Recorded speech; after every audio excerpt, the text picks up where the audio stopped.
Olá, tudo bem? A paz de Jesus e o amor de Maria. Eu sou José Antônio, sou membro da paróquia Nossa Senhora Aparecida e sirvo na comunidade Santa Luzia, na Vila Barreto. E a paróquia Nossa Senhora Aparecida vai trazer para você então uma série com 3 vídeos falando sobre os santos juninos, da qual nós somos devotos.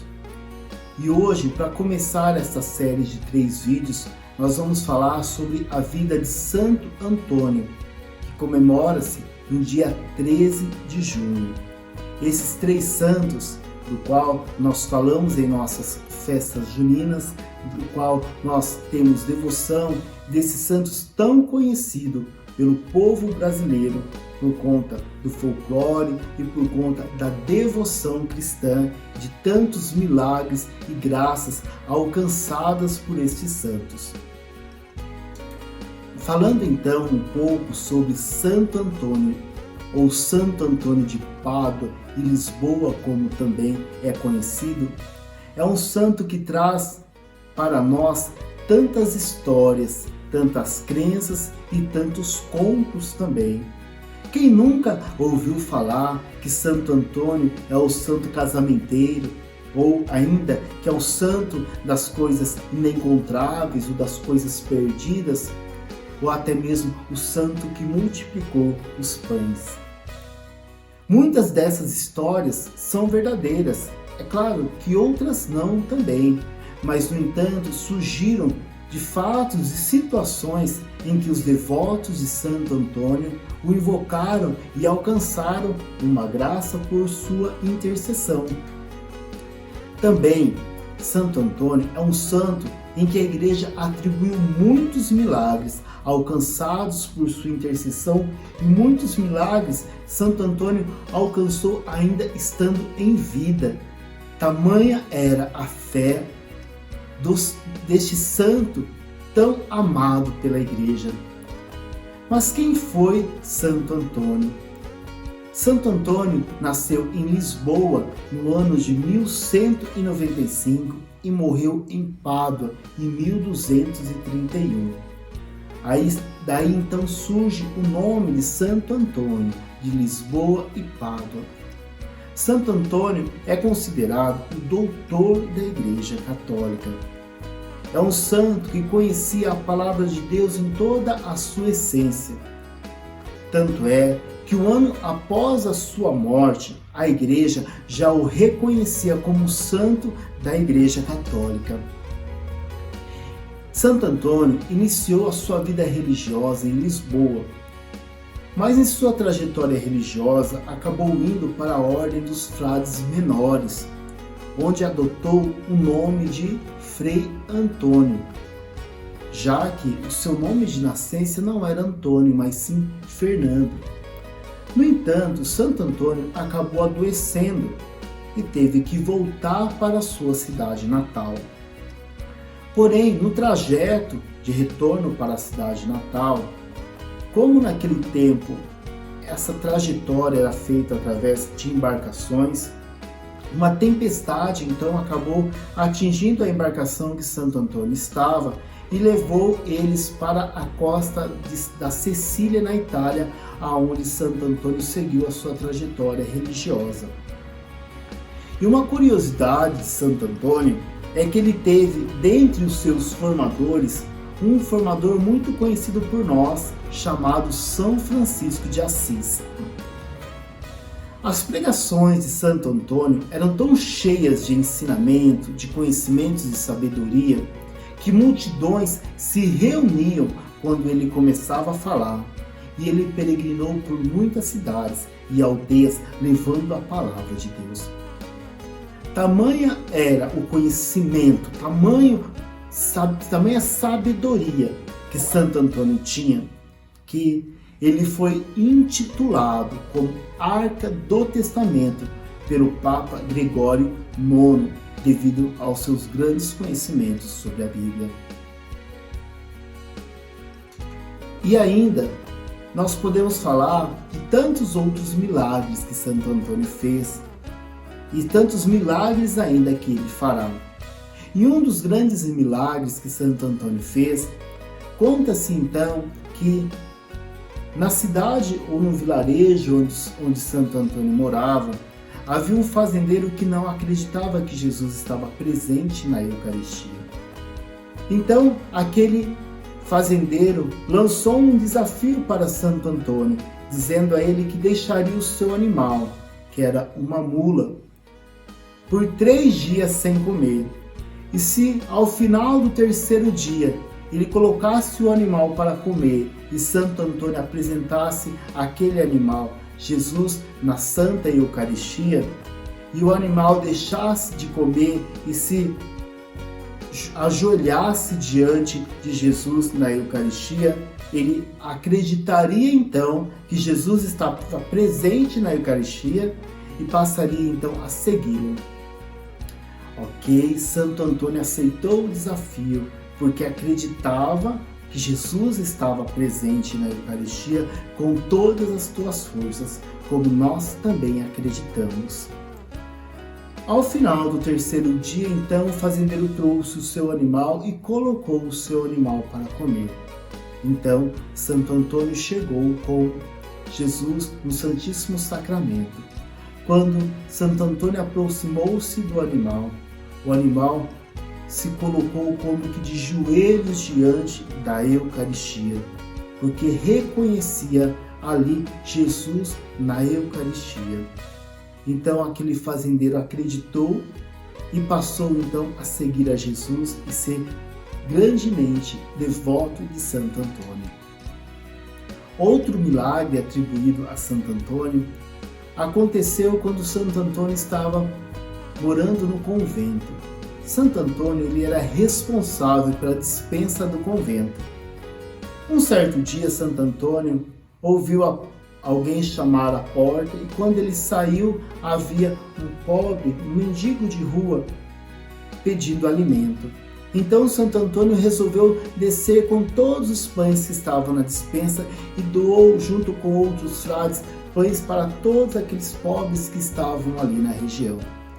Passado um tempo, os demais frades desceram e viram a cena que estava acontecendo e se perguntaram: o que iremos comer? Era o único pão que nós tínhamos na despensa.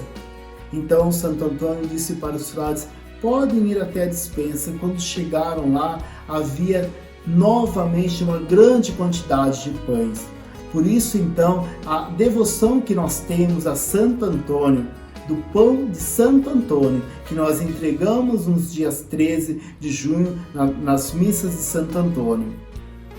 Mas você deve estar se perguntando: mas por que Santo Antônio é o santo casamenteiro? Conta-se a história que uma jovem que morava num vilarejo onde a devoção de Santo Antônio era muito grande, que ela tinha o desejo de se casar, porém ela não tinha o dote que era necessário para oferecer para ter então um esposo e um marido. Então essa jovem colocou-se diante da imagem de Santo Antônio e fez o pedido a ele para que ele a ajudasse. De uma forma milagrosa, um bilhete surgiu em suas mãos dizendo a ela que apresentasse ao comerciante da cidade aquele bilhete e dissesse para ele que era para dar a ele o mesmo tanto de moedas que aquele bilhete pesasse. Achando muito engraçada a situação, o comerciante colocou então aquele bilhete sobre um lado da balança e do outro lado da balança começou então a colocar moedas. Esse comerciante ia colocando as moedas e o bilhete continuava intacto, como se estivesse pesando mais que as moedas. Ele foi colocando moedas e quando chegou ao total de 400 moedas, então a balança se equilibrou. Naquele momento, aquele comerciante lembrou que ele havia feito uma promessa a Santo Antônio, que se ele alcançasse uma graça, ele daria aos pobres 400 moedas. Então, ali aconteceu mais um milagre de Santo Antônio, que é o motivo pelo qual ele é conhecido como Santo Casamenteiro. No entanto, precisamos conhecer um pouco mais sobre a imagem de Santo Antônio. Quando nós olhamos para a imagem, nós vemos alguns ícones que é importante nós conhecermos. O primeiro ícone que nós precisamos entender por que Santo Antônio traz no seu colo uma criança. Segundo a fé católica, um barão que abrigava Santo Antônio em suas missões sabia que todas as noites, final da tarde, Santo Antônio gostava de se recolher em seu quarto, em seus aposentos, para rezar, para orar e para ter a sua comunhão com Deus.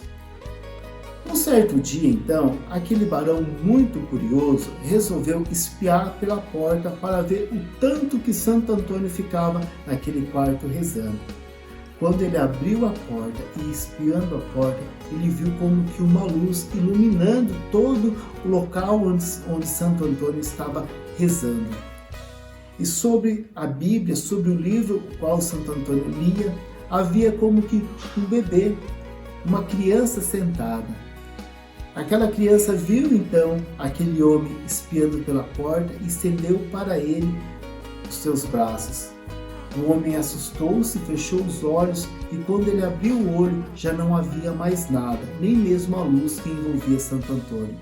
Mas aquele homem teve a certeza de que aquela criança era o menino Jesus, no qual Santo Antônio sempre foi muito devoto. Então o motivo de Santo Antônio trazer em seu colo o menino Jesus, tanto pela história, tanto pela sua devoção ao menino Jesus. O outro ícone que nós temos na imagem de Santo Antônio é o lírio. Por que o lírio acompanha a imagem de Santo Antônio? O lírio era comum na região onde Santo Antônio morava, mas não na época, naquela estação onde Santo Antônio veio a falecer. Então, aquele lírio representa que havia um milagre na morte de Santo Antônio e ainda representa castidade e pureza no coração de Santo Antônio. O outro ícone que nós vemos na imagem é o terço de Santo Antônio, que ele traz consigo em sua cintura para representar que era um homem de devoção e de muita oração, de devoção a Nossa Senhora, o que demonstra que ele era um homem de fé, de compromisso com a sua vida de oração. O outro ícone que nós vemos na imagem de Santo Antônio é um cordão com 3 nós em sua cintura, que era parte do hábito franciscano, mas que representa os seus votos perpétuos e simboliza também a obediência, a pobreza e a castidade. E o livro, o qual tem também na imagem de Santo Antônio, representa o Evangelho, a sabedoria de Santo Antônio, que era considerado então doutor da igreja. E nós vimos já o quanto ele era sábio da palavra de Deus, que quando falava, multidões se reuniam para escutá-lo. Mas o que pedir a Santo Antônio? A Santo Antônio podemos pedir sabedoria e entendimento antes de ler a palavra de Deus, pedir a graça da fartura em sua casa, a ele que com sua fé permitiu tamanho milagre da multiplicação dos pães tão semelhante como Jesus fez. Pedir a ele o fortalecimento de sua fé e a renovação da fé daqueles que a perderam. A Santo Antônio podemos pedir também a ele, é claro, que ele nos ensine a amar a Jesus em sua divindade e em sua miséria, nos mais pobres dos nossos irmãos. E eu gostaria de fazer aqui com vocês o responsório de Santo Antônio, uma oração linda e maravilhosa, pouco conhecida na igreja, pouco conhecida na devoção, que é como um poema em que nós podemos fazer a Santo Antônio, que pode fortalecer a nossa fé. Responsório de Santo Antônio. Se milagres desejais, recorrei a Santo Antônio. Vereis fugir o demônio e as tentações infernais. Recupera-se o perdido, rompe-se a dura prisão. E no auge do furacão, cede o mar embravecido. Pela sua intercessão, foge a peste, o erro, a morte. O fraco torna-se forte e torna-se o enfermo são. Todos os males humanos se moderam e retiram. Digam-nos aqueles que o viram e digam-nos os paduanos. Santo Antônio de Pádua e Lisboa, rogai por nós, para que sejamos dignos das promessas de Cristo. Louvado seja o nosso Senhor Jesus Cristo, para sempre seja louvado.